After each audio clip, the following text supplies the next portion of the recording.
Olá, bom dia, seja muito bem-vinda.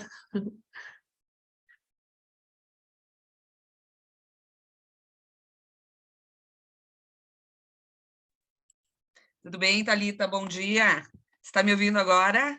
Agora sim, Perfeito, perfeito. Não tinha aberto aqui o microfone. Tudo bem? tudo certo. Vamos aguardar um pouquinho o pessoal entrar. Perfeito, perfeito. Vamos começar. Tá certo. Thalita, eu sou segunda autora do artigo do Leonardo, tá? Na realidade, sou Certo. professora dele, certo? Ele teve Uhum. um imprevisto, então eu vou estar participando da discussão. Ah, que ótimo. Então tá bom. A gente vai seguir Os a in- ordem da agenda do SEMEAD, né, das apresentações. Estou só Uhum. esperando a professora que vai também moderar o nosso encontro de hoje, né, nossa sessão, para ver como ela quer fazer. Se ela vai querer apresentar todos e depois a gente começa os debates, ou se a gente vai apresentando, aí assim que ela entrar, a gente combina com a turma, viu? Perfeito, bem tranquilo, tá certo. À vontade.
Oi, Roberto, bom dia. Bom dia, professora Andressa.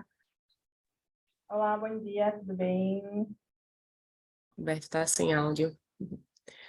Sou a voluntária, professora Andressa, que vou lhe auxiliar na nossa sessão de hoje, viu? Então, estou à sua disposição. Tá certo, obrigada. Você vai auxiliar no debate também, né? Sim, sim. Os vídeos, você tem disponível aí? Tenho sim. Estou com os vídeos já prontos. Então, se a senhora quiser, eu posso compartilhar também. Tá, eu sugiro a gente seguir a ordem, aquela da programação, porque Certo. eu acho que o pessoal é capaz de se guiar por ali, né? Aí começamos com a contribuição da participação dos usuários, depois passaporte ao álcool em gel, perdendo o controle, e as relações do Electronic World of Mouth. Pode ser? Ok. Ok. Uhum. Certo, Roberto, obrigada. Obrigada, Roberto.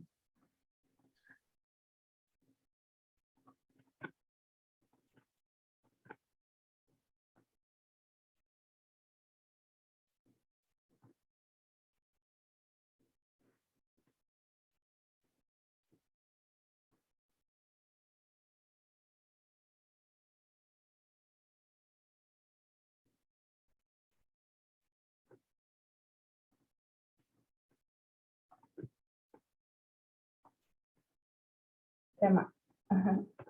Vamos aguardar aí os autores. 4 artigos é meio corrida a sessão, né? Então, dependendo da. Não cheguei a ver se os vídeos chegaram a conseguir cumprir os 8 minutos. Mas a gente vai ter aí, talvez, uns 10 minutos depois da apresentação de cada vídeo para conseguir fazer as considerações, né?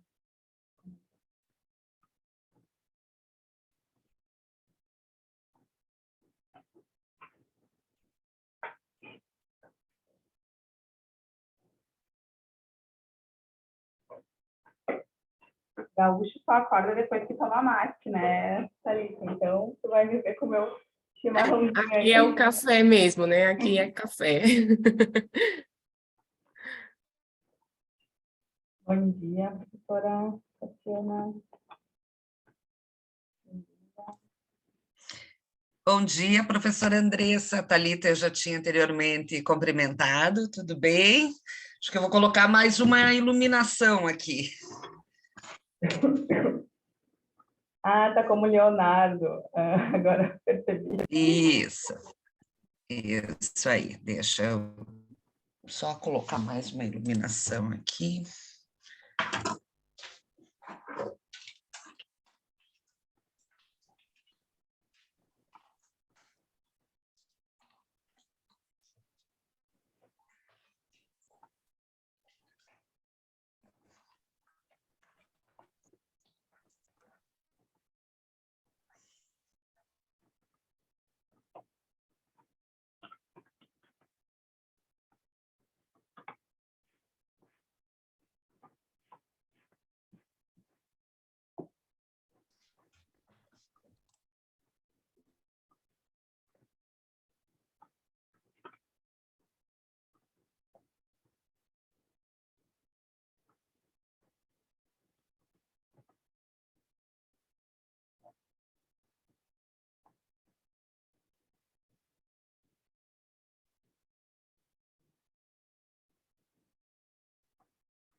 Bom dia, Elaine. Estamos organizados ainda. Estamos a 1 minuto do início e ainda não temos todos os autores, né? Thalita, me ajuda aqui.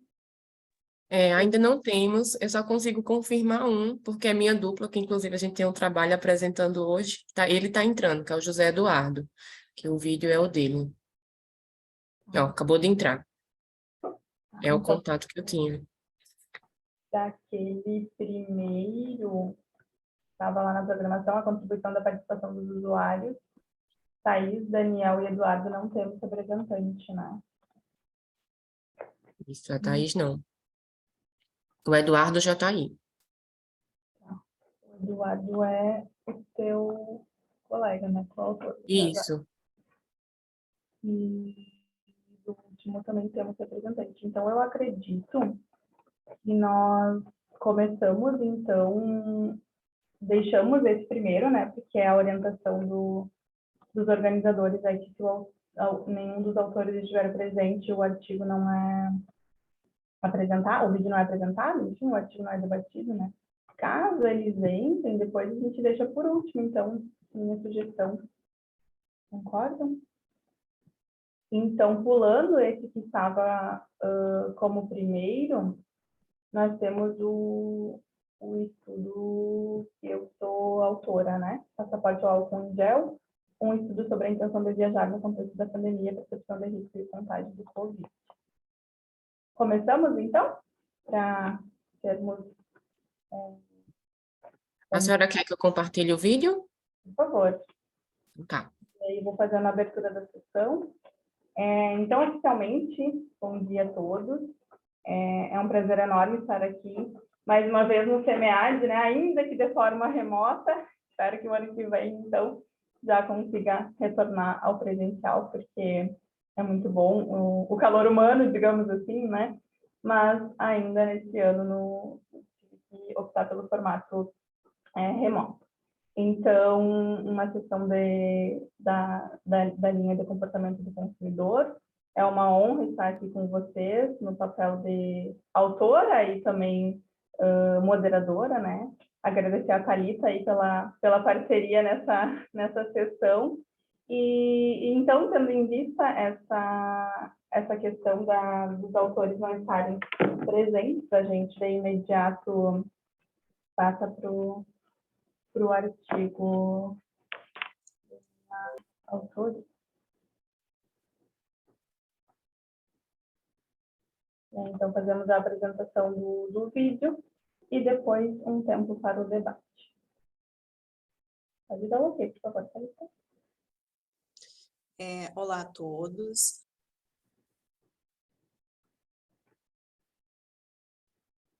Vou fazer a apresentação do artigo intitulado Passaporte.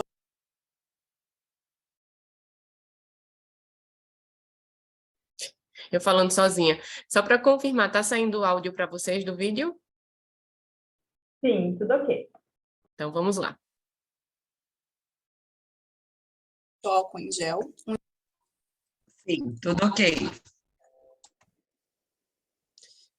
Olá a todos. Vou fazer a apresentação do artigo intitulado Passaporte ao álcool em gel, um estudo sobre a intenção de viajar no contexto da pandemia e a percepção de risco em relação ao contágio do Covid-19. Eu me chamo Andressa Hennig Silva, sou docente no PPGA da Unipampa, Universidade Federal do Pampa, Campus Santana do Livramento. Esse estudo foi desenvolvido com Douglas Machado da Silva, egresso do curso de administração, juntamente também com a Micaela Daiane Prestes Floriano, que é egressa da graduação e do mestrado na Unipampa, e hoje é doutoranda na Unicinos.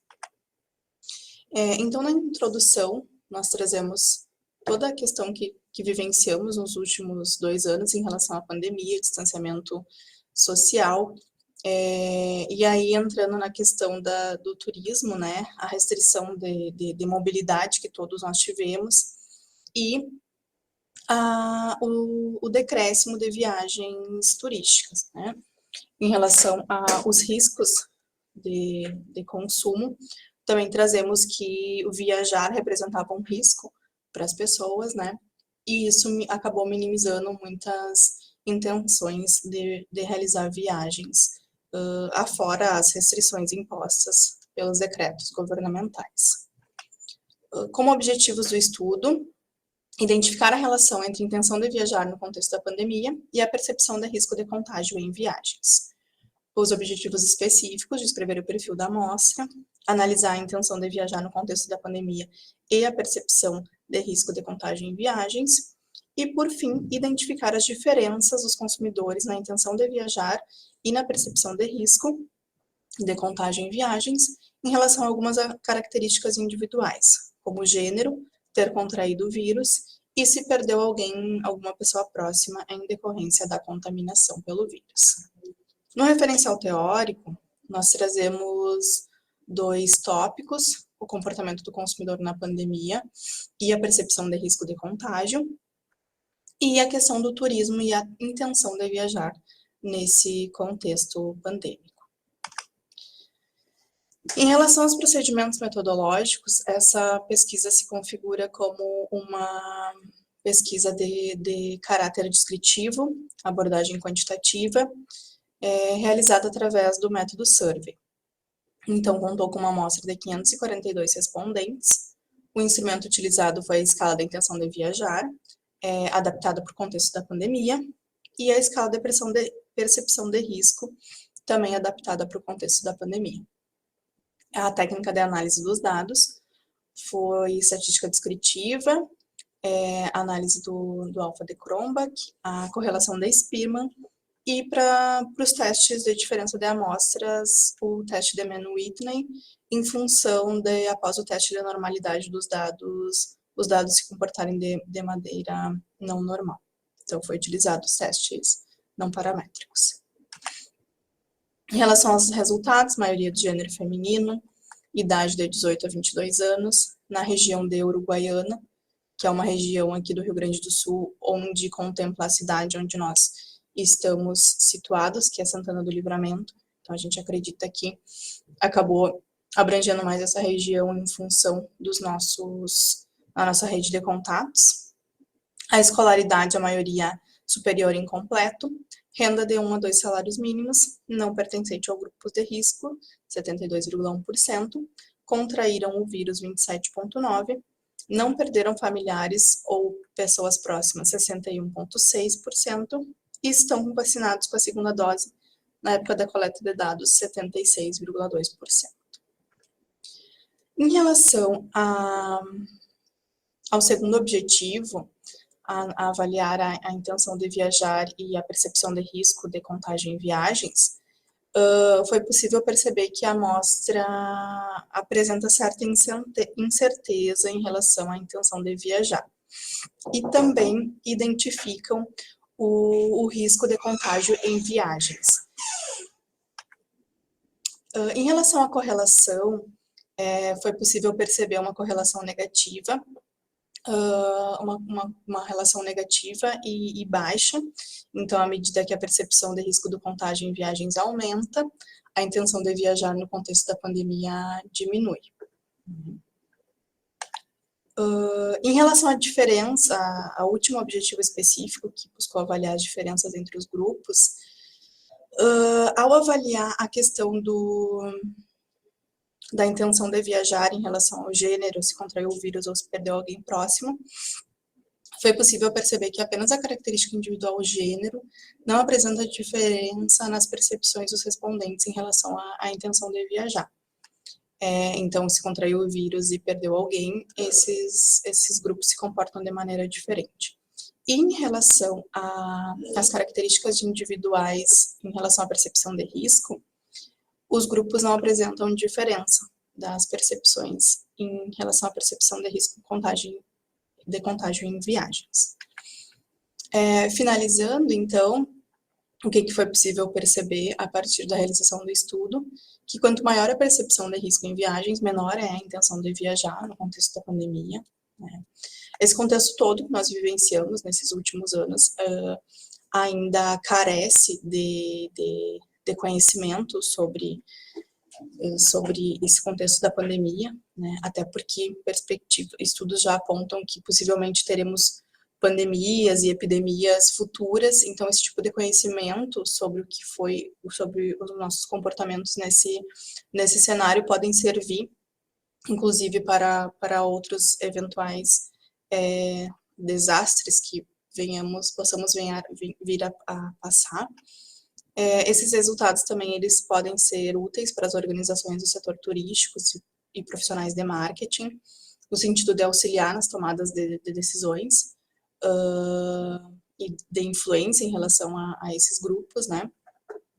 Também testamos as diferenças individuais, o que a gente considera também um diferencial no estudo, porque muitos estudos consultados não traziam essas diferenças. Em relação às limitações, concentração apenas no estado do Rio Grande do Sul, e para futuros estudos, compreender o comportamento do turista num cenário de pós-pandemia, né, que a gente ainda está ainda não foi 100% decretado o fim da pandemia, né, então a gente ainda precisa entender o que se mantém, o que se modifica num cenário pós-pandemia, né.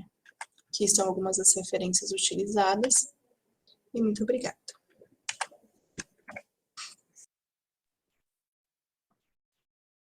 É muito estranho, né?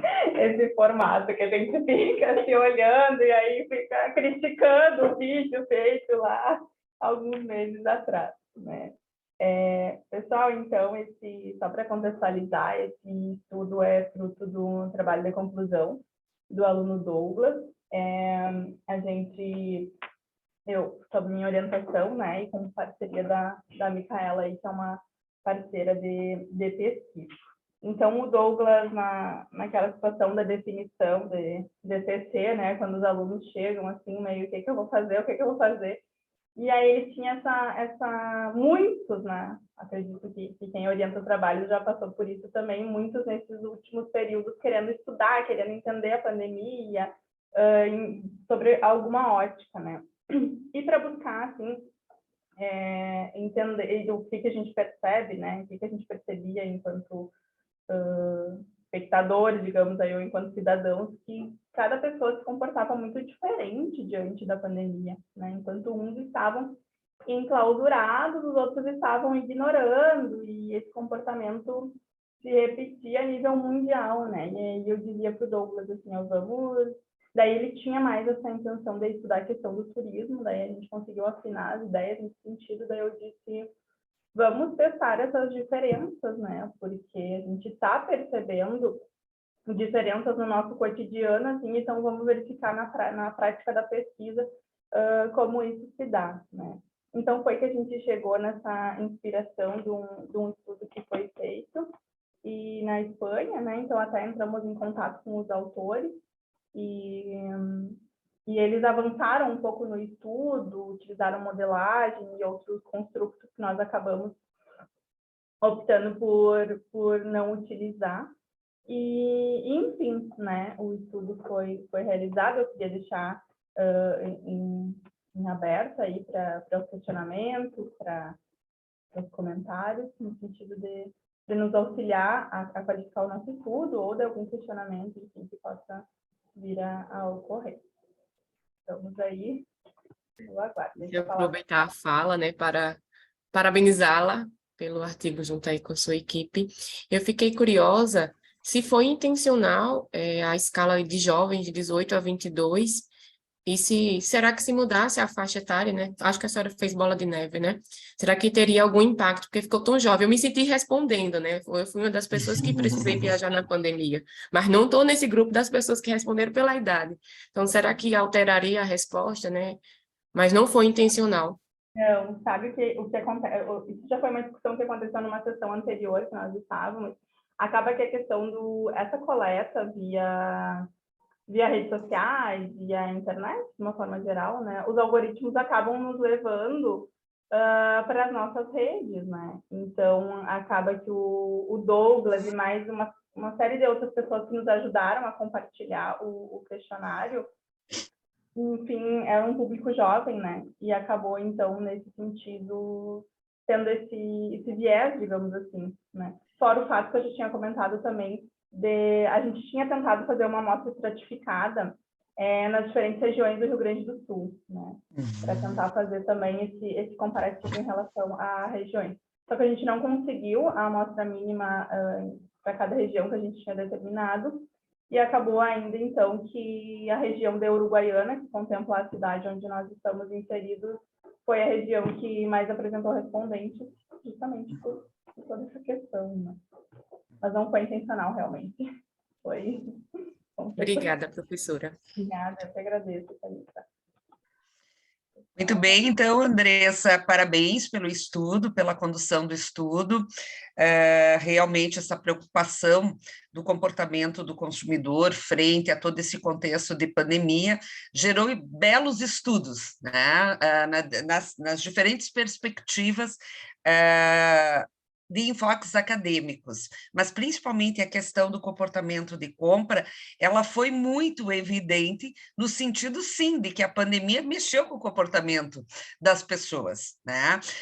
Em toda a questão dos aspectos culturais, sociais, psicológicos, mexeu com todos nós, né? Então, realmente, daria como sugestão, né? Vocês já certamente pretendem seguir agora com o estudo, ampliar a ideia do comportamento pós-pandêmico, né? Como é que as pessoas ainda estão percebendo qual é o recall, na realidade, que permaneceu de impacto positivo, negativo, que a pandemia nos trouxe no reflexo das compras futuras, certo?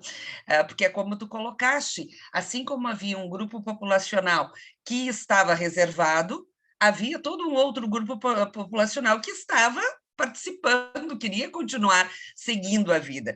Então, eu penso que realmente dar continuidade ao estudo vai ser bem bacana, buscando entender agora como é que se dá esse comportamento pós-pandêmico na compra de viagens, né, do enfoque do turismo. Parabéns ao grupo, muito bacana. Obrigada pelos comentários, professora Cassiane. Bom dia novamente. Thalita, a gente tem um tempinho ainda? Tem. Não, então, era somente para fazer uma sugestão, né, Andressa? Primeiro, parabéns pelo trabalho. Se eu fosse do segmento de turismo, com certeza me interessaria por esses dados. Mas, assim, seria uma sugestão bem rápida em termos metodológicos, assim, porque eu vi que vocês optaram por fazer o teste Mann-Whitney, né? E, assim, pelo que eu entendi, foi uma opção em função da não normalidade dos dados. Só que aí o que acontece? A opção pelo Mann-Whitney é uma opção assim, que você faz por uma metodologia menos robusta do que outras, por uma circunstância de não normalidade. Então, assim, a sugestão os softwares mais modernos, até o SPSS, não sei se vocês utilizaram ele, a partir da versão 22, ele já trata, já tem correções para a não normalidade. Então, assim, basta pedir, em qualquer teste que você faça lá, paramétrico, basta pedir Bootstrap. E aí ele corrige qualquer que seja a desvio da normalidade e te apresenta ali p-valores bem confiáveis e robustos de um teste paramétrico com essa correção. Então, assim, é uma sugestão, e uma outra seria, assim, não sei também a disponibilidade de vocês, mas acredito que daria mais robustez na conclusão, se vocês, porque eu vi que vocês fizeram ou teste Mann-Whitney para comparar grupos, ou uma correlação entre percepção de risco e intenção, né? Então, ok, são resultados interessantes. Eu particularmente fiquei ali interessado e achei interessante, mas quando você faz relações bivariadas assim, é um resultado interessante, mas se você tendo outras variáveis, você pode pôr uma regressão única e ver se esses resultados se replicam quando todas as variáveis estão juntas e ver o efeito, por exemplo, da percepção de risco descontado um efeito de gênero, por exemplo, que também deu significativo, sabe? Se você bota tudo numa regressão só. Então, assim, isso daria para vocês uma conclusão mais robusta, sabe? Enfim, para apresentar. Lógico, tem gente que faz o separado antes, como vocês fizeram, no fim faz uma regressão. Também pode ser. Mas, assim, só uma sugestão que eu acho que daria, assim, robustez nas conclusões, tá? Ótimo, obrigada pelas suas considerações, José Eduardo. Eu realmente não sabia dessa versão do SPSS, da questão de... Bootstrap. A partir da 22, ele já... É só marcar a caixinha e solicitar, e aí ele fornece um p-valor corrigido, que seria para desvio de normalidade. Na verdade, a gente até tinha feito o paramétrico, mas isso foi uma consideração da banca, e aí a gente acabou rodando menos item, né? Então daí virou aquela questão. E sobre a regressão, a gente até pensou em avançar, na verdade tinha aquela ideia da modelagem, até porque o estudo que a gente se inspirou utilizou modelagem, né?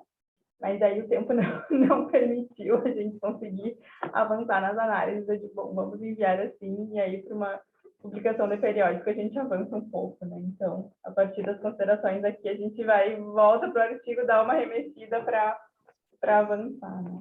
Obrigada. Maravilha. Mais alguém? Se eu puder, só... bom dia a todas e todos, eu sou o Christian. Estou até aqui no chat colocando algumas referenciazinhas, porque é um tema que me assola, né? De tristeza, mas ao mesmo tempo desperta tanta importância entender esse fenômeno até para comportamentos e eventuais pandemias, endemias e epidemias futuras.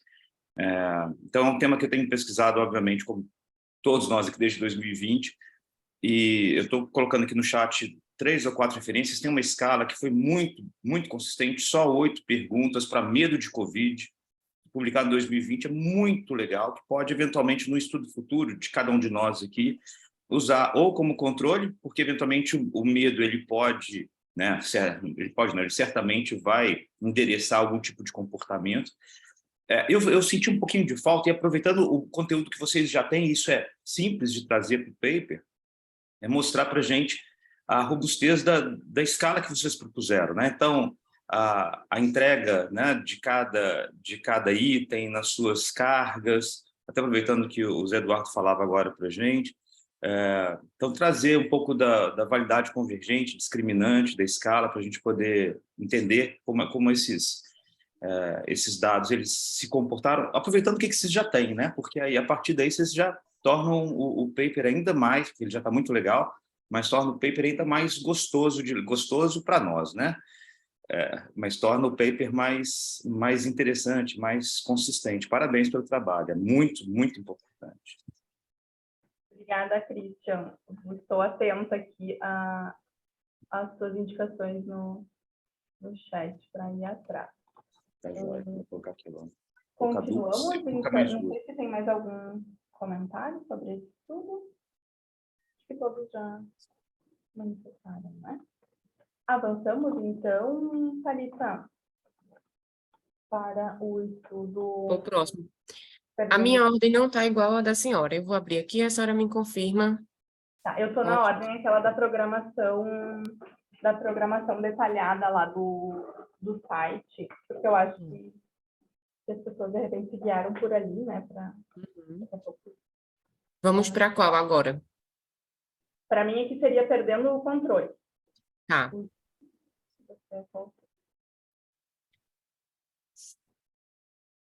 Essa eu sou suspeita aqui.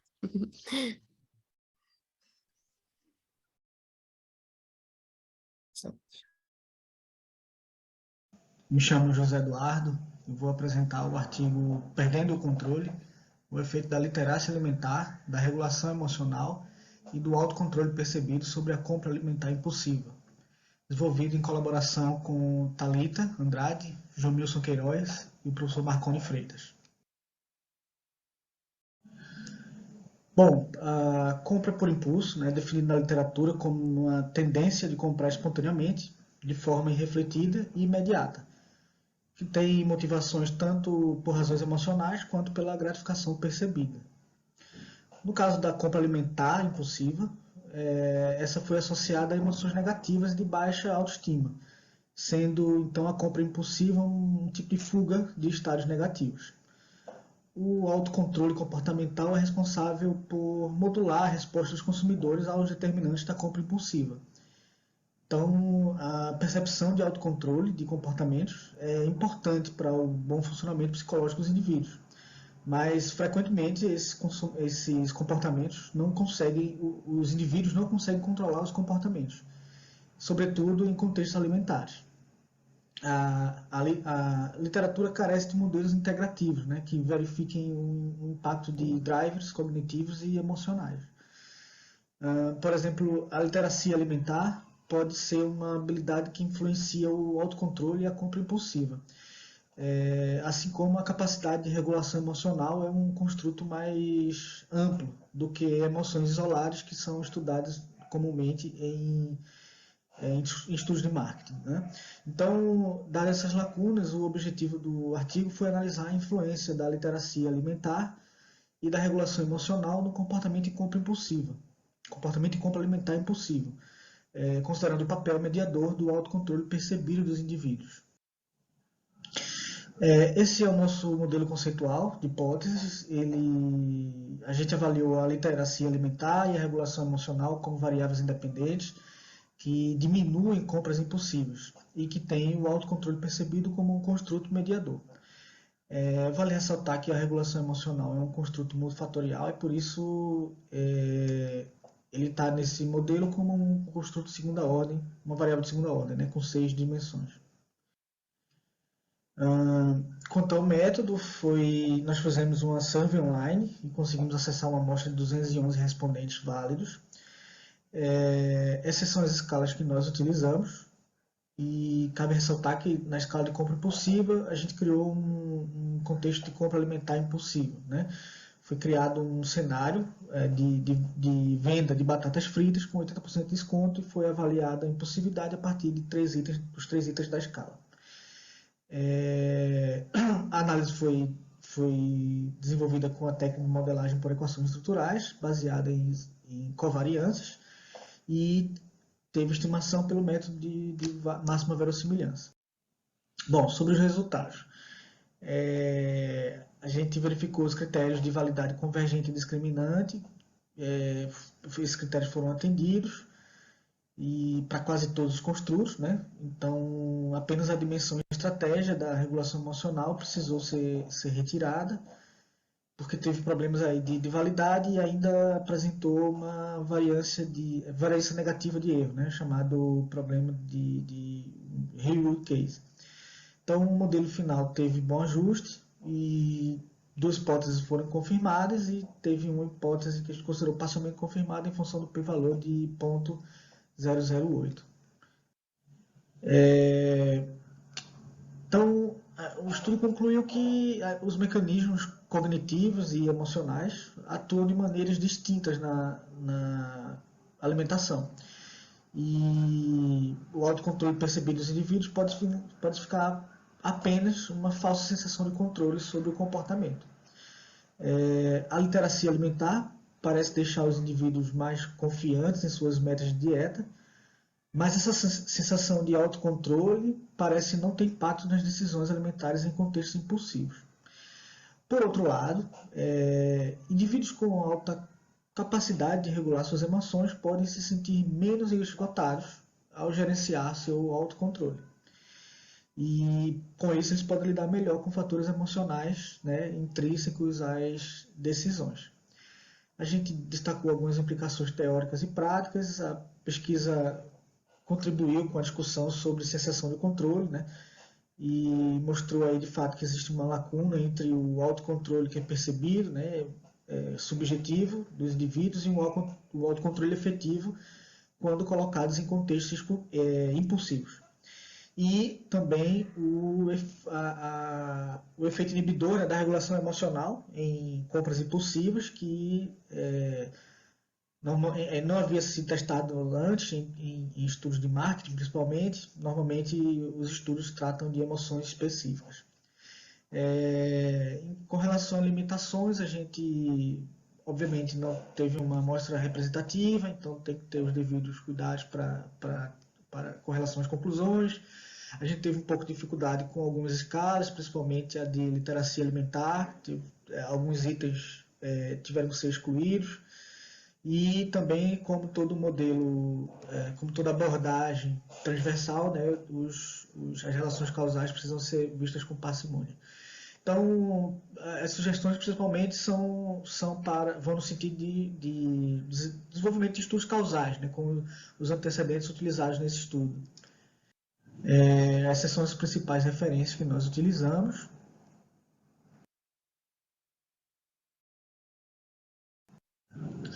Desde já, agradecemos pela atenção. Me chamo José Eduardo. Tudo bem. Parabéns pelo estudo, nós temos 2 autores aqui na sala, né, a Thalita e o José Eduardo. E esse estudo é aquele estudo que tu fica assim, onde é que está o erro, né? Porque a gente já começa um estudo pensando assim, onde é que eu posso contribuir, onde é que eu posso indicar que esse estudo avance, né? Daí eu li. Aí eu reli, eu pensei assim, eu não tô encontrando um erro, e agora, né? Imagina todo o trabalho que um editor gostaria de receber. Então, mais uma vez, parabéns pelo estudo para vocês. Eu vou fazer alguns comentários aqui, mas é só para não dizer que eu não vou falar nada, tá? Porque o estudo ele foi muito bem desenvolvido, assim, dá para perceber todo o rigor que vocês pensaram, planejaram e efetivamente realizaram no estudo, né?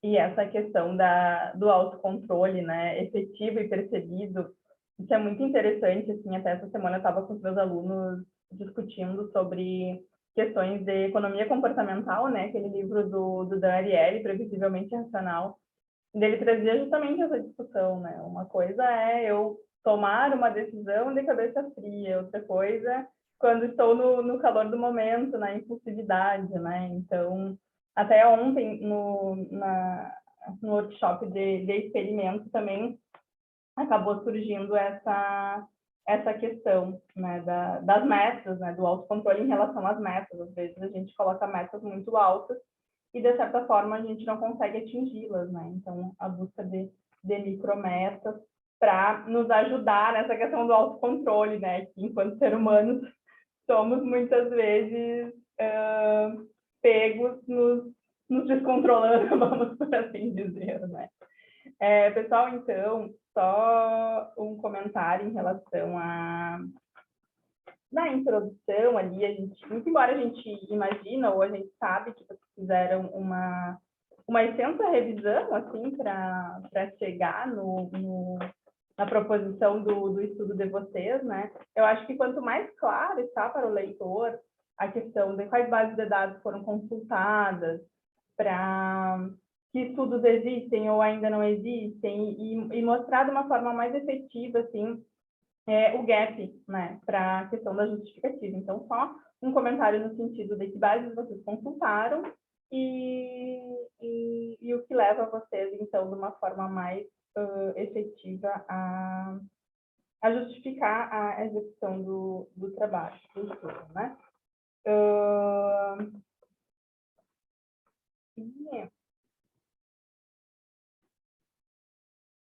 Ali vocês colocam que a coleta de dados foi realizada em fóruns e redes sociais.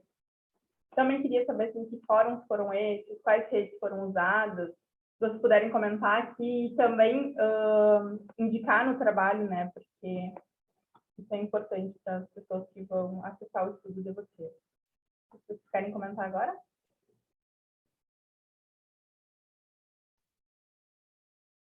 Minha vez para essa vergonha, né? A gente assiste extremamente constrangido. Bom, a gente, eu não me lembro, para ser sincero, não me lembro agora como foi que a gente colocou essa questão do acesso à amostra, né? Mas foi através de redes sociais dos próprios autores e divulgação em fóruns. a gente divulgou em fóruns assim, em grupos de faculdade, porque, assim, estudante muitas vezes tem estímulo de responder, tem iniciativa de responder. Então, a gente sempre gosta de divulgar, assim, para também não ficar uma amostra somente de pessoas conhecidas, mas acho que você tem razão, Andressa, a gente deve deixar isso mais claro.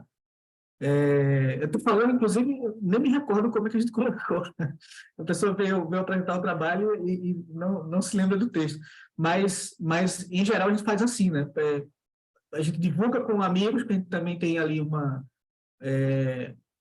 motivação dos amigos para responder, para ajudar, e divulga em redes, em fóruns, assim, que a gente acha que vai ter assim, vai ter um apelo para que as pessoas respondam. Então, assim, como esse tema não tem limitação, no sentido de qualquer pessoa poderia responder, qualquer pessoa acima de 18 anos faz esse tipo de compra, então a gente divulgou e deixou que as pessoas viessem responder, divulgou em fóruns de educação, assim, de comunidades dentro de redes sociais.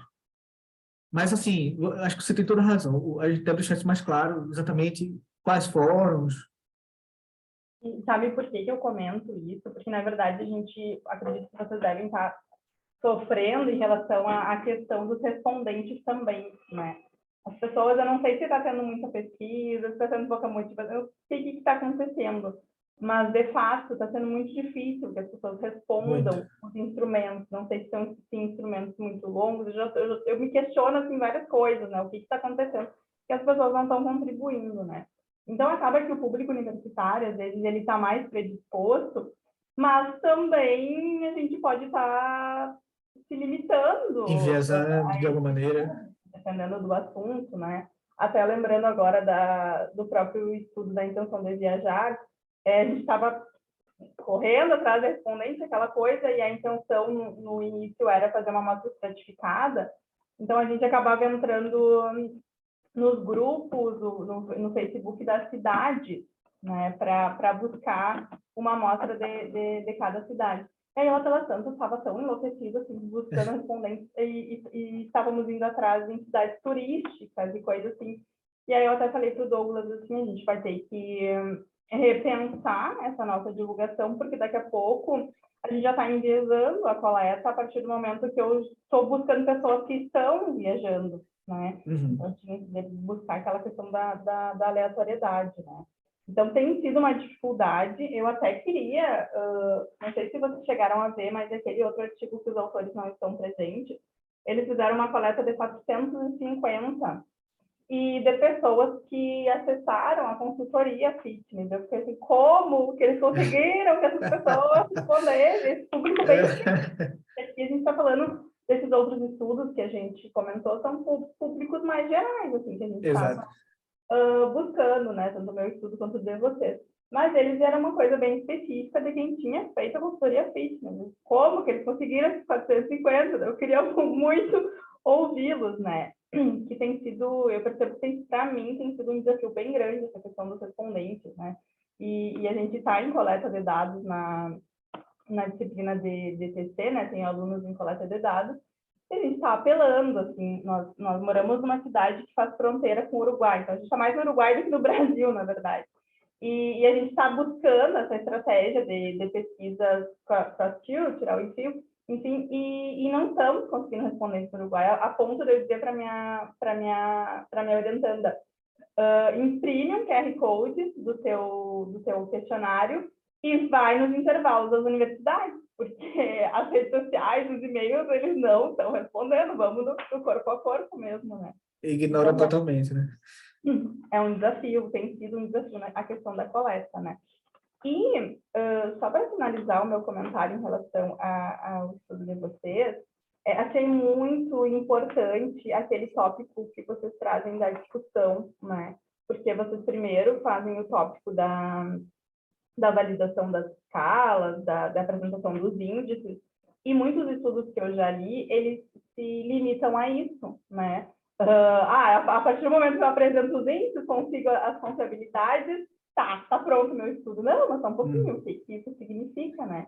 Então, é um modelo bem que a gente percebe em estudos internacionais, né, em journals, e parabenizar vocês por terem feito essa volta ao referencial e essa discussão, porque eu já li alguns estudos que não trouxeram isso, né? Então, fiquei bem feliz de ter visto. E também, mais a nível de sugestão, esse estudo de vocês, ele cabe muito bem um experimento, né? Então, daqui a pouco, se vocês quiserem avançar um pouco nessa ideia, um experimento eu acho que caberia muito bem, assim, para validar ainda mais, né, as coisas que os achados que vocês já encontraram. Bom, os meus comentários eram esses, parabéns de novo para vocês. Deixo em aberto agora se algum outro participante aqui da sessão quiser fazer alguma contribuição, algum questionamento. Deixa eu só te agradecer, Andressa. Achei bem pertinente essas tuas pontuações. Você estava, então, no workshop do professor José Hernandes, né? José Mauro. Assim, fiquei muito feliz de ouvi-lo dizer que ele tem muita dificuldade com a amostra, porque, assim, bom, se ele está com dificuldade, então tudo bem, não é um problema, não sou eu o problema, porque está muito difícil. E como ele disse, né, assim,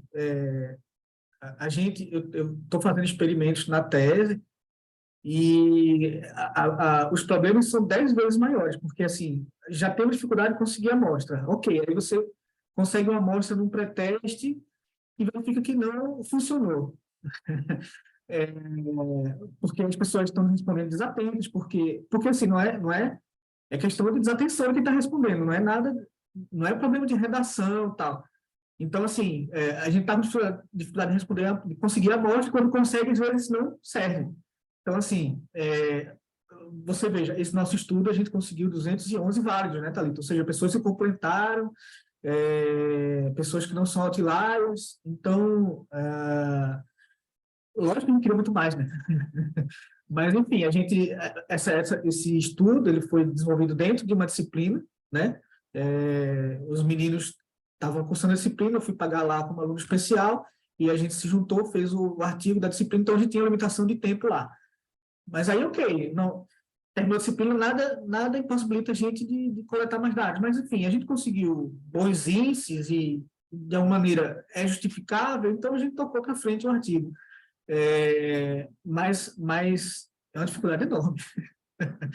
Aí, assim, você comentou sobre fazer experimentos, a gente pusemos isso nas sugestões de estudos futuros. Porque eu gosto muito de experimento, mas, assim, o trabalho é enorme, né? E aí, trouxemos para nossas sugestões de estudos futuros e ou a gente faz em um estudo futuro ou deixa para alguém fazer. Vou só complementar, Eduardo, né, e agradecer a professora Andressa. Era engraçado, a gente tem um grupo do WhatsApp, né, com os 3 aqui, e a gente só tem tantas respostas, e o desespero, né? Meus alunos, por favor, minha gente, respondam esse link, eu imploro, por favor, né? Jogava no grupo aí dos colegas mestrandos, e para ver se andava, né? E é desafiador mesmo, mas eu acho que a limitação do tempo da disciplina para a gente entregar o artigo também influenciou, né, na quantidade. Se a gente tivesse um prazo maior, talvez a gente tivesse um número também maior de respondentes. Mas é o desafio da gente pesquisador, né? Seguimos, firmes e fortes.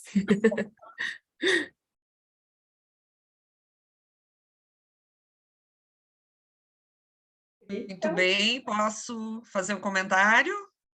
Acho que Muito o Cristian bem. estava com a mão levantada. Com certeza. Desculpa. Eu não estava com a mão levantada. Ao professor. Não, mas eu cedo a minha vez e pergunto depois, pois não. Ótimo, Indiferente então, também, lhe aguardo sem problema nenhum. Eu realmente não fiquei atenta à questão do erguer a mão. Mas gostaria de parabenizar a Thalita e o José Eduardo também pelo estudo, muito bacana. Gostei muito da temática, compra por impulso, um tema em marketing, digamos assim, já nem mais estudado, e no fim ele é tão importante, até eu diria assim, no próprio período pandêmico, o quanto a compra por impulso ela esteve presente nos comportamentos das pessoas que estiveram em casa e daqui a pouco passaram a consumir produtos que no dia a dia não consumiriam, em razão da própria ansiedade que tudo isso gerou. Tá? Então, gostei da temática, como temáticas que muitas vezes são esquecidas, abandonadas, enfim, por já ter diversos estudos, elas podem voltar para as temáticas de pesquisa, trazendo importantes resultados, certo? Então, achei bem interessante, completamente diferente, por exemplo, do Will Wong, né, que é uma temática emergente, enfim, e aqui vocês retomam uma temática da compra por impulso. Então, achei bem bacana isso. Com relação a todo esse questionamento que vocês trazem sobre a amostra, de estarmos respondendo ou não os instrumentos de pesquisa, o que eu acho que aí merece até um estudo do comportamento, né? Por que nós estamos tão saturados de responder instrumentos de pesquisa?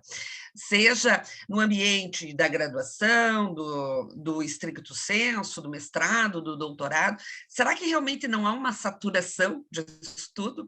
Eu abro o meu e-mail, eu tenho ali semanalmente uns 3, 4 instrumentos de pesquisa para responder, enquanto docente de programa de pós-graduação, coordenadora de curso, e realmente eu não vou responder, ou se respondo, é de uma forma extremamente rápida, en passant. E aí, qual vai ser o resultado desse estudo? Né? Ele realmente vai contribuir? Então, eu acho que é um questionamento que a gente tem que começar a fazer enquanto pesquisadores, porque realmente a gente não sabe o que a gente está trazendo efetivamente de resultado. A gente fica preocupado com atingir a amostra necessária para poder rodar o programa que nós estabelecemos. Mas e aí, gente? Será que esse resultado todo, ele realmente é efetivo? Tá? Bom, isso é só uma reflexão, né, que todos nós estamos nos questionando. Uma outra coisa que eu tentaria contribuir com a Thalita e com o José Eduardo, que muitas vezes fica en passant justamente nos estudos quantitativos. Tá, mas daí, qual é a contribuição efetiva para essa temática de compra por impulso tão importante, certo? Principalmente para as indústrias de alimentos, que vocês acabaram testando um bem de consumo não durável, focado na alimentação. Que decisões gerenciais essas empresas, a partir do estudo de vocês, podem efetivamente trazer? Tá? Porque é outra questão, por mais que a gente, lá na justificativa teórica, prática, o gap teórico, a gente fundamenta os estudos, tal, daí a gente vai para a justificativa prática, mas quando a gente chega no final do trabalho, aonde aparece essa questão da prática, da pesquisa? Certo? Então, é outro olhar que eu penso que é muito importante, efetivamente, a gente conseguir traduzir todos esses dados estatísticos muito bem ponderados, muito bem construídos, com controles, com testes, tá? Mas e daí? Efetivamente, de que forma eu vou poder contribuir para as organizações tomarem decisões gerenciais? Parece que é tão simples, mas muitas vezes a gente acaba se perdendo, ok? Então, seriam essas as considerações. Parabéns pelo estudo, Thalita, José Eduardo, gostei muito, principalmente, como eu digo, em relação à temática, que é uma temática que está aí, é o dia a dia das próprias organizações. Muito bem, parabéns. Obrigado, professora. Desculpa, eu cheguei atrasado, eu não peguei a sua apresentação, porque seu nome aqui no Zoom está Leonardo. Eu não apresentei ainda. O Leonardo foi meu orientando. Sim. Seu nome qual é, professora? Cassiana. Ah, tudo bem. Professora Cassiana, muito obrigado assim, pelas ponderações. Assim, sobretudo sobre as implicações, eu acho que é um problema talvez generalizado, né? Às vezes a gente passa meio en passant, meio, sabe, cumprindo protocolos, né? Então, assim, às vezes merece, de fato, uma discussão maior. Eu confesso o seguinte, o meu programa, né, diferente do programa de Thalita, eu sou estudante de doutorado aqui da UFPB, e a gente tem uma preocupação mais sobre implicações sociais. Então, eu acabo me aprofundando nessa discussão, mas muitas vezes meus trabalhos, assim, as implicações gerenciais passam ali meio de maneira burocrática, e assim, a senhora fez essa observação, então parece estar evidente para todo mundo, mas é super importante, super importante. Vamos. A gente vai se reunir depois, né, Thalita? Vamos conversar com o João Milson e com o professor Marconi e vamos ver como é que a gente melhora esse artigo para a gente submeter numa revista. Mas é como você pondera, né, José Eduardo, muitas vezes se cumprem os protocolos e a gente fica tão preocupado assim com a estrutura do método, da pesquisa, em cumprir com tudo isso, claro que a gente precisa, e parece que até o próprio retorno social e empresarial, muitas vezes a gente, de fato, ele acaba passando, né? Enfim, mas eu acho que é algo que é importante, certo? Porque a gente está produzindo conhecimento, obviamente, que para a academia, tá, mas e qual é a contribuição que a gente está levando para a sociedade? Né? Mas ok, bacana. Obrigado, professor. Acho que o Christian queria falar, né? Eu queria, na verdade, era parabenizar. Eu não consegui ter acesso ao material. Toda vez que eu clicava, dava erro. Se vocês já puderem compartilhar, não sei se vocês publicaram ou submeteram com publicação plena ou só o abstract, mas eu coloquei para e caso vocês possam, para eu poder ter acesso. É um tema que me apaixona também, não a questão só do impulso de compra, mas a questão da alimentação. A gente sabe que a obesidade / sedentarismo é um elemento central hoje nas doenças crônicas não transmissíveis. Não fosse a pandemia da Covid-19, que também foi agravada por conta do sedentarismo e obesidade, nós teríamos, mantendo a média, 75,8% das mortes no Brasil eram causadas por doenças crônicas não transmissíveis, diabetes mellitus, alguns tipos de câncer, doenças cardíacas, entre outros. E a obesidade, ela é central nesse elemento. Pensando nisso, Zé Eduardo, você que foi meu colega ontem de grupo lá, na hora que a gente estava naquele momento gostoso de ver o paper e tal, eu queria, em lendo, talvez, e já me disponibilizando, viu, Thalita, também para poder fazer parte de um debate, porque esse tema é o tema que me move. Pensar em upstream social marketing, ou seja, quando a gente pensa nas contribuições sociais que esse tipo de olhar aguçado, com metodologia robusta, com desejo de contribuir, seja na elaboração de escala, validação de escala, que já é uma contribuição fantástica, e na sua aplicação, ir para o upstream ou para o midstream, pensando nas organizações, ou até mesmo um downstream, quando a gente vem com uma pegada, olhar o indivíduo pelo indivíduo, o campo está posto. Esse é o debate hoje. Ou seja, o que faz as pessoas consumirem ou não o que é saudável, seja atividade física, que era o próximo tema da turma lá do Cefet. Eu também vim para poder ver esse tema, até porque eles me citaram e eu fiquei faceiro. Então, esse é um tema que tem uma aderência muito grande em marketing social, tanto para as políticas públicas quanto para as organizações, e aí vem o que a professora nos colocava agora, está sendo em termos de estratégias gerenciais, e uma pegada de downstream.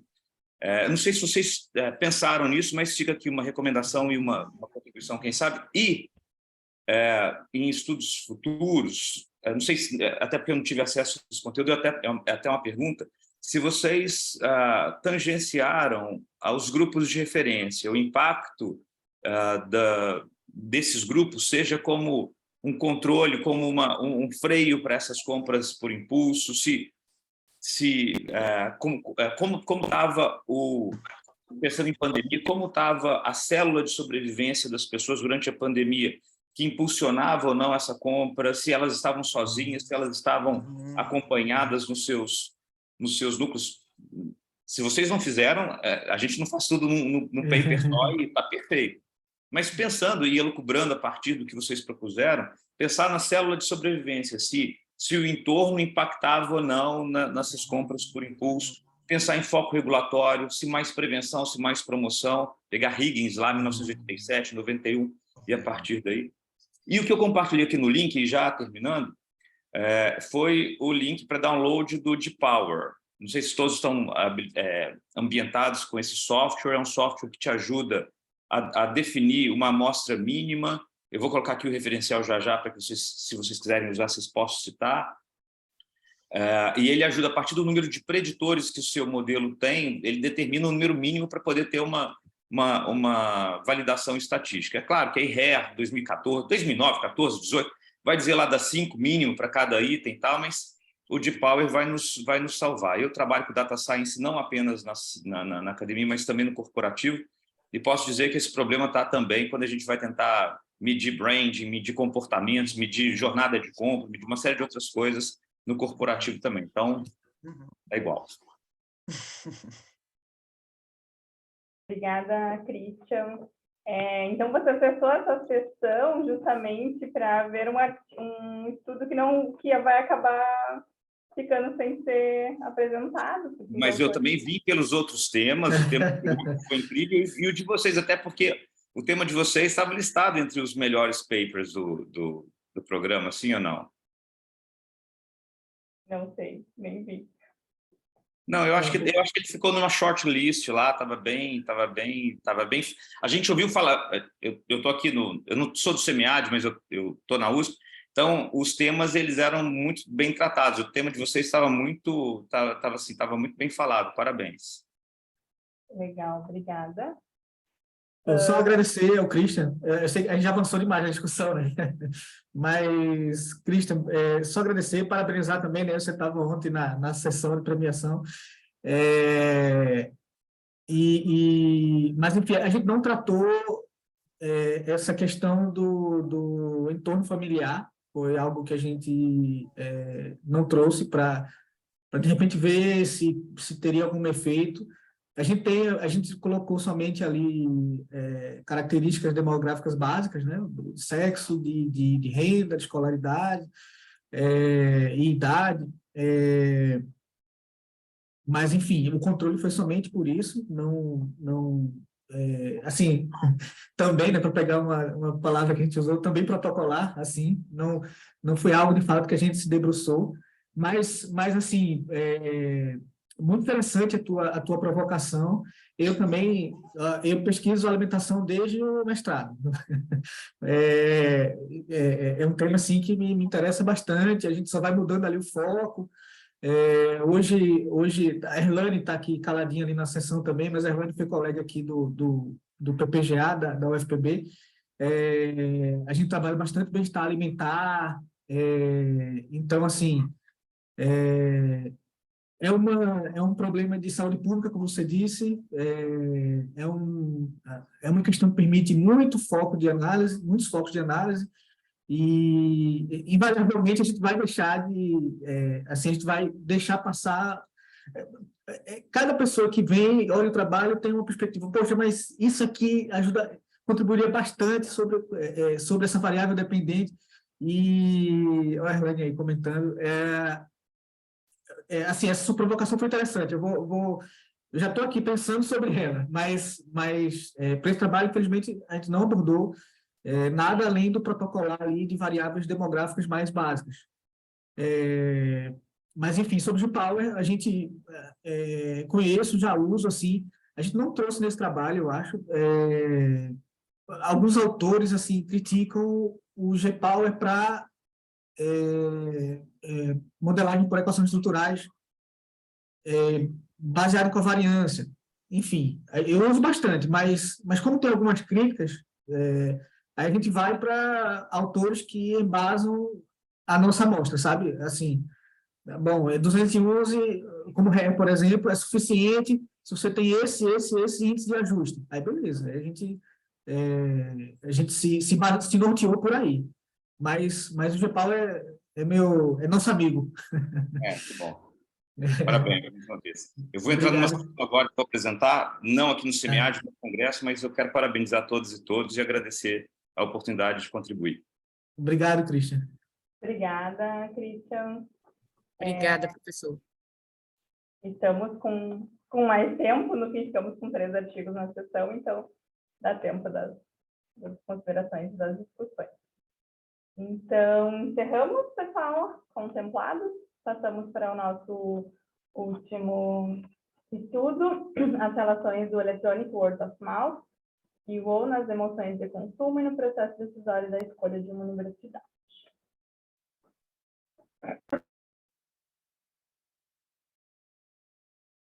Olá a todos, venho através deste vídeo apresentar o trabalho As relações do Electronic Word of Mouth e nas emoções de consumo e no processo decisório da escolha de uma universidade, realizados por mim, Leonardo Conceição, pela doutora Cassiana Maris Lima Cruz e pela doutora Janine Freite de Medeiros.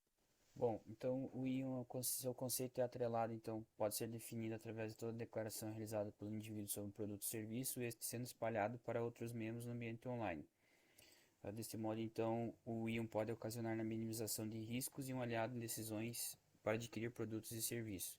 Desse modo, então, quando as instituições de ensino superior são caracterizadas como prestadoras de serviços educacionais, então ele pode se tornar uma ferramenta importante para os consumidores, no caso, futuros alunos, na busca por informações sobre as universidades. Desta forma, então, constitui o seu seguinte problema de pesquisa, que como se estabelece as relações do IUN com as emoções de consumo e com o processo de decisão de escolha de uma universidade, bem como objetivo geral, então, de investigar as relações do IUN com as emoções de consumo e com o processo de decisão de escolha de uma universidade, e também foram propostos 3 objetivos específicos para atingir o objetivo geral e responder a problema de pesquisa, como pode ser identificado neste slide, assim como a justificativa teórica e prática. Sobre o referencial teórico, então, em relação às emoções, adotou-se a teoria cognitiva das emoções. Dessa perspectiva, dessa corrente teórica aborda a avaliação cognitiva e emoções de forma conjunta. Em relação ao processo de tomada de decisão, então, foi adotado o modelo encontrado em Bleiko, Mignard e Yang 2005. Em relação à mensuração das emoções, então, com o intuito de medir as emoções correlacionadas ao consumo, adotou-se, então, a escala Consumption Emotion Set, encontrada em Rich 97, em que, esse autor, através da realização de 6 estudos empíricos, constituiu-se, então, na identificação de 47 emoções descritoras, distribuídas em 17 fatores, tanto positivos quanto negativos. Através dos estudos encontrados, então, que abordam o IUN e as IES, foi proposto, então, 3 proposições, em que a proposição 1, o IUN relaciona-se às emoções de consumo dos alunos na escolha de uma IES. A proposição 2, o IUN relaciona-se às etapas de busca de informação, avaliação de alternativas pré-compra, compra e consumo do processo de decisão de escolha de uma IES. E a proposição 3, as emoções de consumo do aluno relacionam-se às etapas do processo de decisão de escolha da IES. Aqui a proposição no modelo conceitual da pesquisa. E em relação ao método, delineamento da pesquisa, então adotou-se uma abordagem qualitativa através de pesquisa bibliográfica exploratória e estudo de caso. Os sujeitos participantes da pesquisa foram 11 alunos de graduação, contemplando todas as áreas do CNPq de uma instituição privada da região norte do estado do Rio Grande do Sul. Em relação ao instrumento e procedimento de coleta de dados, optou-se por 2 abordagens, em que a abordagem indireta foi utilizada a técnica preditiva de complemento de histórias. Essa técnica, então, auxiliou na confecção de situações fictícias, com o propósito, então, de analisar as interferências do IUN nas emoções de consumo e as relações das emoções de consumo nas 4 etapas investigadas e relacionadas à decisão de uma universidade neste estudo. Em relação à abordagem direta, então, optou-se pela entrevista individual semi-estruturada, elaborando um roteiro de entrevista conforme as 4 etapas do processo de decisão de compra a serem investigado, com o propósito, então, de analisar essa relação entre o IUN e essas 4 etapas do processo decisório relacionado a uma escolha de uma universidade. Em relação às análises dos dados, então, optou-se pela análise de conteúdo proposta por Bardan, em que primeiramente feita a pré-análise, depois a exploração do material e o tratamento dos resultados. Bom, em relação então aos resultados, primeiramente é o mapeamento das emoções conforme a escala de Richins. Em relação às relações do IUN com as emoções de consumo, pode-se observar que os fatores positivos, considerados positivos, amor, outros itens, excitação, otimismo, alegria e surpresa, foram elucidados nas contribuições dos participantes. Isso em relação aos fatores considerados negativos, raiva, descontentamento, preocupação, tristeza, vergonha, inveja e solidão. Em relação então às relações das variáveis emocionais no processo decisório relacionado da escolha de uma universidade, identificou-se então os fatores considerados positivos: tranquilidade, contentamento, excitação, otimismo, surpresa e alegria. e os negativos, preocupação, medo, vergonha, descontentamento e solidão. Em relação às 4 etapas do processo de decisão de compras investigados, relacionado a cada etapa, então, conforme as contribuições dos participantes, pode-se observar que na busca da informação, o ambiente online, então, ele auxilia na busca de mais informações para uma maior segurança de sua escolha. Em relação à avaliação de alternativas pré-compra, pode-se identificar que os participantes do estudo enfatizam a marca, a formação, a qualidade dos professores de ensino, estrutura, bolsas de auxílio e também o ambiente da instituição. Em relação à etapa da compra, a importância do IO, bem como a sua influência nas decisões dos prospectos, né, futuros alunos, reforçaram a sua escolha. E em relação à etapa consumo, uma experiência positiva em relação à instituição de ensino superior, salienta-se também que as informações aderidas, elas geraram expectativas e, em algum caso, quando foram confirmadas, por consequência, então ela gerou a possibilidade desses alunos, dos participantes, em realizarem um positivo para futuros alunos que buscarem informações com eles. Além disso, as 3 proposições foram confirmadas. Em relação à proposição 1, foi confirmada, pois ao investigar nos complementos de histórias observa-se a tendência de associações de forma indireta e direta dos participantes aderirem a tais comentários. Em relação à proposição 2, também se confirmou, pois segundo as contribuições dos participantes da pesquisa, auxilia nas etapas então do processo de escolha, sendo sua função no contexto ilustrado pelos participantes seria de auxiliar e ajudar a compor suas decisões. Quanto à proposição 13, então, também se confirmou, pois ao serem expostas situações elaboradas durante a técnica preditiva de complemento de histórias, observa-se que as decisões são compostas de razões emocionais e racionais no que tange à escolha de uma universidade. Também aqui, como pode ser observado, na figura 2, traz um pouco da síntese das contribuições encontradas nas respostas dos participantes relacionado ao modelo teórico da pesquisa. Bom, então pode-se concluir que os objetivos foram alcançados. Em relação ao avanço nas teorias cognitivas das emoções, tudo então promove novas evidências de novas interações entre o IO e o processo de decisão de compra, por exemplo. O IO então associa-se às percepções dos participantes em relação às emoções de consumo, identificadas na escala proposta por Richins. O IO articulado a outros fatores, então ele compõe a decisão dos participantes, principalmente dando ênfase na confiabilidade da fonte, sendo preferível pelos participantes a utilização das mídias sociais populares. E os resultados obtidos das pesquisas, então, ampliam o conhecimento sobre o processo de tomada de decisão referente à escolha de uma universidade e promovem também possibilidades gerenciais, as IES, como forma de melhorar seus processos, então, de captação de futuros alunos, bem como, então, qualificar os processos internos já existentes. Em relação às limitações, então, à escassez de estudos que investigam o IO e a temática IES de forma conjunta, devido, principalmente no âmbito nacional.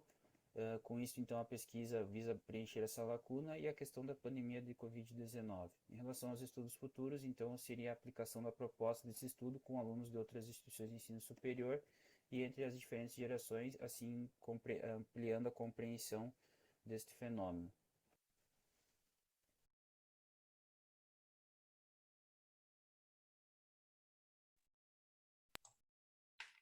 Muito bem, então. Muito bem. Posso tecer os comentários, pessoal? Claro, claro. Bom, então, diferentemente dos 2 trabalhos anteriores, né, nós fomos bem mais conservadores no sentido de optar por uma pesquisa qualitativa e não por uma pesquisa quantitativa. Mesmo porque, quando foi feita toda a revisão sistemática da literatura, ainda os estudos são incipientes na questão do Yuan, né? Por mais que já tenhamos diversos estudos falando sobre a comunicação digital, a importância das mídias digitais, mas ainda há muito a ser investigado, certo? E o Leonardo, então, era meu orientando e ele trouxe essa questão do Yuan. Então, tudo bem, né? Vamos trabalhar associado ao objeto de pesquisa, que é o trabalho, que são instituições universitárias, e a preferência por empresas prestadoras de serviço, essencialmente prestadoras de serviço. E então, aí, né, nós trabalhamos com uma teoria relacionado ao processo de decisão de compra, clássica, né? Extremamente clássica. Buscamos a escala das emoções do Hitchens, ou seja, a escala SES, também é uma escala já validada, aceita pela comunidade acadêmica. Ela foi validada no Brasil, porém nós optamos por retornar à escala original, né? E aí trabalhar de forma qualitativa, certo? Justamente para poder gerar esses indicadores, essas percepções de emoções positivas e negativas, para daí pensarmos num estudo quantitativo, né? Novamente, no questionamento, naquela ideia de o ambiente universitário, porque queira ou não queira, é o ambiente que a gente daqui a pouco tem maior acesso às próprias amostras, mas é o meu objeto de estudo já de muito tempo, certo? Então, o que o estudo nos traz, né? Evoluções na ideia das associações, das emoções relacionado ao processo de decisão de compra. Buscamos na pesquisa, a técnica de coleta de dados, optamos pela ideia das técnicas projetivas, né? E também aliado à ideia da entrevista, justamente para gerar conhecimento sobre o assunto que a gente estava investigando. E, como foi colocado, né, José Eduardo, a gente cumpre os protocolos na dissertação efetivamente do Leonardo, existem muito mais contribuições gerenciais, certo? Focadas para as instituições de ensino superior, no sentido de efetivamente poder trazer resultados para essas organizações. Então, basicamente é isso, pessoal. O Leonardo, ele teve um imprevisto, né? E por isso que eu estou aqui, enfim, representando esse trabalho. É isso. Certo, professora Cassiane, obrigada. A gente tem enfim, né, tenho algumas observações, alguns comentários no sentido de melhorar o trabalho, alguns questionamentos que me surgiram, assim, que eu não consegui compreender a partir do que está escrito. Então, esse é um fruto de uma dissertação, é um recorte de uma dissertação? Sim, é o recorte de uma dissertação de mestrado. Às vezes, nos recortes, a gente acaba suprimindo elementos importantes. Exato. E daí pode estar gerando alguns questionamentos que eu vou fazer agora, tá? Mas super tranquilo, assim, acho que sempre o objetivo é contribuir, né? Eu acho que isso está claro para todos, né? Então, sendo um estudo maior, talvez na questão do recorte se perdeu um pouco, e daí falando um pouquinho ali da introdução, eu senti falta um pouco de contextualizar melhor a questão de onde vem o boca a boca, né? Que, na verdade, tradicionalmente, ele vem do boca a boca físico, digamos assim, até a trajetória do boca a boca virtual que a gente tem hoje. Então, essas questões, e ali na introdução está colocado assim como o UO pode ser uma ferramenta importante para os consumidores, né? Eu não sei, eu não entendo tanto como ferramenta, mas talvez como um aspecto da influência, enfim, tá? Eu fiquei um pouco incomodado com aquele ferramenta aqui, porque eu não entendo que é uma ferramenta, assim, que eu tenho disponível para tudo e qualquer questão que eu possa consultar, entende? Mas, enfim, um comentário para vocês refletirem se acham pertinente ou não. Tu queres que eu já posso comentar? Porque o tema, porque a expressão ferramenta, porque vem na ideia das ferramentas de comunicação, né? Dentro do composto da comunicação integrada de marketing, tem lá 7 ou 8 ferramentas, né? E é o termo que a literatura nos traz, né? Foi nessa ideia, mas ok, eu acho que a gente pode rever bem tranquilo. Não, tranquilo também. Só para comentar, assim, que eu fiquei assim, ferramenta. Eu achei ferramenta meio... Não sei, não me bateu bem, eu tinha feito essa observação. Okay. Eu acho que a introdução, ela merece uma revisitada, principalmente se vocês têm mais elementos para compor, porque eu senti falta, assim, de uma problemática do tipo, por que isso é um problema que merece ser estudado, uma justificativa mais no sentido estado da arte, né? como é que estão as pesquisas a respeito do WeWolf e especificamente em relação à escolha de universidades, está avançado, não está? Então, assim, como é um assunto que eu não domino, eu também não fui atrás para pesquisar. Então, eu acho que vocês poderiam indicar para os leitores de início, digamos assim, né? Depois, ali no referencial teórico, quando vocês colocam o ponto emoções, eu acho que o referencial ele tratou das emoções e do processo de compra, né? Porque vocês citam ali no terceiro parágrafo a questão dos processos de compra. Então, eu acho que deixar indicado que estão falando de dois construtos, digamos assim, dois assuntos, né? E senti falta um pouco também dessa questão, assim, ó, tá, e os outros estudos, o que mostraram? Existem essas influências? Só voltando um pouquinho também nos objetivos, eu achei o terceiro objetivo muito próximo ao objetivo geral.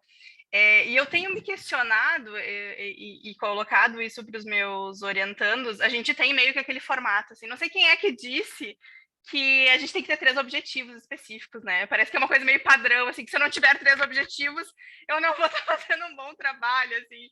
E aí, é muito engraçado que até no pessoal da graduação, que ainda não tem tanta experiência acadêmica, isso já acontece. Professora, e o terceiro objetivo específico? Não, a gente vai ficar com 2. Tá, mas não tem que ter 3. Né? Então, acho que ficou tão, como vou dizer, institucionalizada essa questão de ter 3 objetivos específicos que às vezes a gente fica repetindo um geral para ter um terceiro, mas ninguém disse que tem que ter um terceiro, né? Então, eu acho que isso é uma coisa que eu já venho me questionando nas minhas pesquisas, né? Mas eu vejo que está bem arraigado, assim, até em quem está iniciando na pesquisa. Acho que de tanto a gente ler trabalhos com 3 objetivos específicos, a gente já fica nesse imaginário, né? Mas eu achei ele muito próximo ao geral, né? Então eu acho que de repente suprimi-lo, ou enfim. Acho interessante essa ideia de trazer modelos em pesquisas qualitativas. Até pegando seu comentário inicial, assim, que a senhora falou, optamos por ser mais conservadores e adotar uma pesquisa qualitativa. Eu não entendo como conservadora uma pesquisa qualitativa, né? Eu acho que talvez eu transito bem no qual e no quant, assim, muito embora ainda preciso avançar muito em alguns aspectos quant. Eu acho que o qual ele nos traz uma riqueza de dados, assim, que o quant a gente jamais teria, né? Então eu dou aula de metodologia na pós aqui no nosso mestrado, né? Então, eu tento com os alunos fazer essa quebra, assim, não existe melhor nem pior, não existe essa briga do qual e do quant, ela ainda perdura, na verdade, né? Mas cada vez a gente está tendo mais abordagens mistas e isso tudo é muito interessante para a ciência, né? Então, essa briga qual e quant, eu acho que a gente precisa cada vez mais rompê-la, né? E não alimentá-la. E, enfim... No método, eu fiquei com algumas dúvidas em relação, assim, eu sei que as pesquisas quali, elas têm uma certa flexibilidade, se é que eu posso usar esse termo, em relação a algumas classificações que são mais visíveis numa pesquisa quant, né? Mas eu queria ouvir de você, assim, qual vocês entendem que foi o método que guiou o estudo? Se vocês têm isso lá na dissertação, abordagem qualitativa, ok, mas qual foi o método que vocês se pautaram, assim, para guiar o estudo quali? Desculpa, eu não estou te entendendo. Quando você fala em método, você está se referindo a que exatamente? Então, em termos de abordagem, fica claro, né? A gente tem abordagem quali e abordagem quant, né? Em termos de método, da diversidade de métodos que a gente tem, por exemplo, vou citar alguns quants e vou citar alguns qualis, né? Enfim, num quant a gente sabe que survey é muito comum, ou a própria questão do experimento, né? Em pesquisas quali, a gente também tem muita questão do estudo de caso, o estudo narrativo, etnografia, mas nesse sentido, assim, que eu queria identificar qual foi o método que vocês se pautaram. Tá, então nós trabalhamos com o estudo de caso, né, onde uma vez que o objeto investigado foram alunos de uma universidade, certo? Tanto é que a amostra, ela se deu a partir desses alunos, de encontrar esses alunos, na realidade foram alunos que ingressaram no ensino superior, justamente na época da pandemia, né, na entrada da pandemia, então foram alunos que estavam cursando, agora não lembro exatamente, primeiro, segundo, terceiro nível, certo? Aí é um estudo exploratório, justamente porque a gente está gerando todos esses dados na perspectiva qualitativa, e aí a ideia da coleta dos dados é que nós definimos a possibilidade das técnicas projetivas e da entrevista, certo? Muitas vezes, quando a gente fala, e a metodologia nos traz muito isso, né? Definição de método, definição de técnica de coleta, de estudo, enfim, né? Muitas vezes a gente não tem isso. E tem diversas interpretações, né? Obviamente que o paradigma que foi trabalhado aqui é o paradigma funcionalista, positivista, né? Então, acho que é isso. Certo. E também fiquei com algumas dúvidas em relação à coleta, né? Quando vocês falam em técnica projetiva, por não apresentar o instrumento, o questionário, né, que vocês aplicaram, eu acho que isso gerou, muitas das minhas dúvidas estão relacionadas a isso. Então, daqui a pouco, se vocês apresentam o instrumento de coleta, isso poderia ser dirimido, né? Então, fica como uma sugestão essa apresentação. Eu sei que não é muito comum em estudos quali, né? Mas daqui a pouco a gente vai ter que começar a fazer isso até para evidenciar questões de rigor na pesquisa quali, né? Porque também a gente não pode esquecer dessas situações.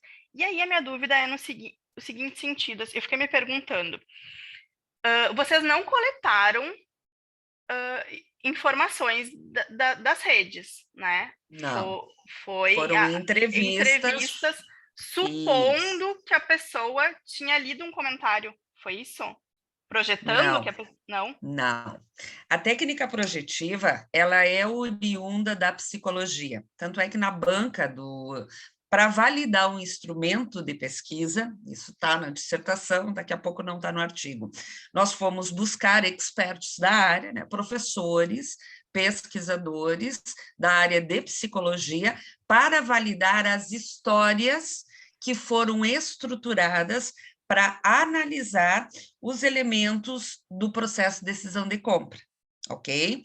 Então, foram criadas situações que correspondiam à primeira etapa do processo de decisão de compra, avaliação da necessidade, a segunda etapa do processo de decisão de compra, busca de informações. A partir das 5 etapas, das 7 etapas do Engler e do Blackwell, nós criamos, então, histórias, certo? Que fizeram com que, na narrativa do entrevistado, ele desse uma continuidade na história. E ali, então, emergisse a ideia das emoções positivas ou negativas no processo de decisão de compra, tá? Então, esse instrumento, ele foi validado por pesquisadores da área, expert, como justamente a técnica qualitativa exige na ideia do rigor da pesquisa. Tá? A técnica projetiva, ela é muito utilizada, foi muito utilizada pelo professor Sampaio, Cláudio Hoffmann Sampaio, na PUC, né? Que pesquisa o comportamento de compra do consumidor e trabalha muito com a técnica projetiva, com a ideia da pesquisa qualitativa, e aí, então, ele traz toda essa avaliação. Ela é uma técnica que ela não é muito utilizada nas nossas pesquisas de marketing, tá? Então, a gente trouxe para poder fazer toda essa construção, mas ela emerge de histórias, certo? Então, o instrumento ele foi validado por expertos da área da psicologia, né, nesse primeiro momento, para as técnicas projetivas. Não sei E onde entra o IUO aí na projeção? Dentro da história existia essa dentro da história, quando se cria a história relacionada às etapas do processo de decisão de compra, é que a ideia vai surgir do acesso, principalmente das buscas de informação, que obviamente vão ser nas mídias sociais, né? E que então, entrevistado vai trazer essa ideia do IUON de forma positiva, relacionada à emoção positiva, relacionada à emoção negativa. Certo. Então, eu acho que falta um pouquinho mais de detalhamento, assim, para não estar gerando essas dúvidas, entende? Okay. Também queria conhecer melhor. Agora, eu imagino que tenha sido que o objeto de estudo tenha sido a UPF, né? Mas sim, caracterizar melhor, né? Quantos campos tem, quantos cursos tem, essa IES, enfim. Gente, eu estava pensando que a sessão ia até 10h30, mas é até às 10. E falta 5 minutos. Então, assim, ó, eu não quero monopolizar os comentários nesse artigo. Sabe que me ocorreu agora aqui no papel, não, vai até às 10. Eu estava tranquila, achando que a gente tinha meia hora. Então, assim, eu vou deixar a palavra para a Thalita, para o José Eduardo, para os demais participantes, para não monopolizar. Queria pedir desculpa, porque eu estava bem tranquila, assim, me caiu a ficha agora de que a gente estava com pouco tempo. Então, assim, eu até teria mais comentários, mas justamente eu não quero monopolizar e no sentido, assim, bem como eu falava, de qualificar mais o trabalho. Eu acho que voltar no original e rechear um pouco mais é o que carece, né, para a publicação avançar. Tá bem, professora Cassiane. Pessoal, desculpa a monopolização, mas ainda temos uns minutinhos. Andressa, vamos combinar o seguinte, eu vou colocar aqui no chat o meu e-mail. E sim, é muito importante essas contribuições, ótimo, então eu te pediria para que você pudesse trazer, me enviar as tuas contribuições, perfeito, ok? Perfeito. Também, assim, olha, esses dias atrás nós estávamos com uma dissertação, também com enfoque de comportamento e compra do consumidor, e também anotei aqui o teu contato, justamente para a gente ir trocando e muitas vezes podermos participar, buscarmos os colegas e construir outras redes, né? Então, ótimo, achei bem bacana, tá? Perfeito, tá, eu vou anotar o seu e-mail, e aí, enquanto isso, deixamos para os demais participantes aqui fazer os seus comentários. Perfeito. Vou gostar muito de receber os teus comentários, as tuas contribuições. Não sei se o colega Eduardo quer falar, mas eu quero só parabenizar a professora Cassiana, dizer que quando eu li foi o que eu mais me senti à vontade, porque eu sou quali, né? Eu sou totalmente, minha dissertação, estou fazendo em quali. Então, quando eu escutei ali análise de conteúdo, Bardão, eu digo, essa eu conheço, essa eu sei de quem está falando, né? E ali, entrevista estruturada, também fiz, né? Estou ainda entrevistando algumas pessoas. Então, foi um caminho ali da metodologia diferente de quem apresentou Quant, né? Que eu não tenho essa expertise, assim. Então, do qual eu sabia a técnica que ela estava utilizando, porque eu também estou utilizando na minha dissertação. Mas é só para parabenizar mesmo pela apresentação, junto com o Leonardo aí, né, que construiu, e sei que essas contribuições aqui vai ajudar também a melhorar, assim como vocês fizeram da gente também, né? Então a gente está aqui para compartilhar e aprender junto, eu estou muito feliz de participar. Vou aproveitar a deixa também rapidinho, porque enquanto a gente estava discutindo, Roberto é o apoio aqui da equipe, e eu já sinalizei 2 links no chat, que é o da avaliação da sessão quando terminar, e um link de sessão network do SEMEAD. Então, quando acabar, se vocês puderem clicar e participar, é uma coisa que a gente também está solicitando a todos os participantes. E vou passar a palavra para o Eduardo, então. Thalita, só eu gostaria de contribuir rapidamente. Tu está trabalhando com pesquisa qualitativa, tá? você pode também trazer, se você não tem aliado, por exemplo, essa opção da técnica projetiva, a opção de uma semiótica de análise, enfim, seja o que você buscar. Se você só está trabalhando com Bardan, vamos pensar assim, então já busca, para qualificar o teu trabalho, um software qualitativo para fazer análise dos teus dados. Um NVivo, um Atlas TI, enfim, porque hoje, até em termos de academia, por mais que a gente faça Bardan na mão, como eu digo, né? A gente já tem hoje todos esses softwares disponíveis. Nós não utilizamos porque a gente trabalhou com a técnica projetiva, mas em outros estudos eu já utilizei esses softwares e é super bacana também, tá? Mas, claro, isso vai depender do teu foco de estudo, objeto, enfim. Muito obrigada, professora. Já estou anotando aqui para falar para o orientador, né? Para a gente descobrir. Não, então, assim, Thalita, então, rapidamente, só um brevíssimo comentário sobre o trabalho da professora Cassiana com o Leonardo. Assim, pedir desculpas, né, porque eu realmente não tive tempo de ler o artigo. Havia visto o vídeo assim que saiu a nossa sessão, aí me preparei para ler o artigo, mas, enfim, não consegui, vocês vão me desculpar, porque eu estou na fase final da tese. Mas, assim, o que eu sei sobre o artigo é o que foi apresentado e agora as explicações da professora Cassiana. Algumas coisas, assim, foram elucidativas pelas perguntas de Andressa, mas, enfim, me parece que ela não colocou questionário, mas se foi uma entrevista semi-estruturada, acho que vale a pena colocar o roteiro, né, da entrevista, é sempre útil. Assim, dizer que, enfim, eu também não sou nem um pouco expert em pesquisas qualitativas, mas quando eu vejo que as pesquisas qualitativas têm esse viés funcionalista, já me dá um pouco de alívio, porque eu fico mais confortável. Ou seja, veja, pesquisa qualitativa com proposições, para mim, é o céu. Opa, aqui eu consigo entender que a pessoa está relacionando isso com isso, e de repente isso aqui causa aquilo. Então, assim, para mim, assim, sempre é um prazer ler pesquisas desse tipo. Então, assim, só tenho um comentário sobre o fenômeno, né? Eu já tive a oportunidade de fazer um estudo sobre boca a boca online, e aí o que acontece? A gente fez uma diferenciação lá no nosso trabalho, e assim, na apresentação, para mim não ficou claro, e se por alguma razão tiver, você me desculpe, mas, assim, o boca a boca, ele tem dois extremos, né? Ou você percebe, ou é o percebido, que é o seu caso, ou é o emitido, ou a intenção de emitir, que é do indivíduo. E aí, assim, me parece que o seu foco é somente no percebido. Aí, de repente, seria isso ou seriam os dois? É no percebido, perfeito, certo? E aí a gente não teve tempo de analisar o emitido, porque aí seria interessante esse cruzamento, certo? Sim, perfeito. O percebido com o emitido. Penso que, se eu não me engano, até está nas limitações de estudo. Acredito, o Leonardo, acho que ele não mencionou, mas seria bem interessante fazer todo esse cruzamento. Porque a senhora disse que eles têm ali alguma experiência já com o serviço, né? Então, tem ali alunos de primeiro, segundo, terceiro período. Então, assim, se eles não emitiram nas entrevistas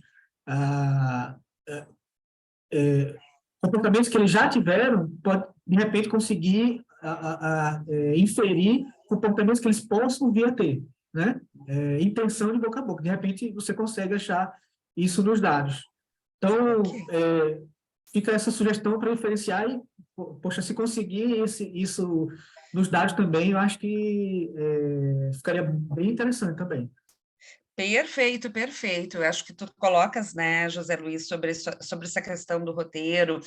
Me parece que não está claro, assim como a Andressa colocou, a técnica projetiva ela não é muito utilizada. Então, merece lá no método um esclarecimento, talvez até de uma forma de trazer as histórias que são complementadas, aí fica mais claro. Perfeito, pessoal, super bem bacana essa contribuição. Ok, obrigada. Legal, muito obrigada. Eu tô apavorada, como é que eu consegui me perder? Porque eu tinha tudo certinho aqui, mas eu sei o que aconteceu. Com a falta de um artigo, eu pensava assim, a gente tem 10 minutos para falar de cada um. Como faltou um, aí eu fiquei tranquila, assim, vai dar tempo de discutir tudo. Só que naquele imaginário de que nós íamos até 10h30. Então, já estouramos o tempo. Sei que agora tem um intervalinho e depois continuam as atividades. Mas só gostaria de fazer uma fala final agradecendo todos os autores, todas as contribuições. Eu acho que é super importante esse momento em congressos, né? Eu sempre indico para os meus alunos que congresso é um aprendizado assim, ó, constante, né? Essa troca de ideias, esse debate, essas leituras, essas indicações de textos, de softwares, enfim, eu acho que a gente só ganha em congressos, né?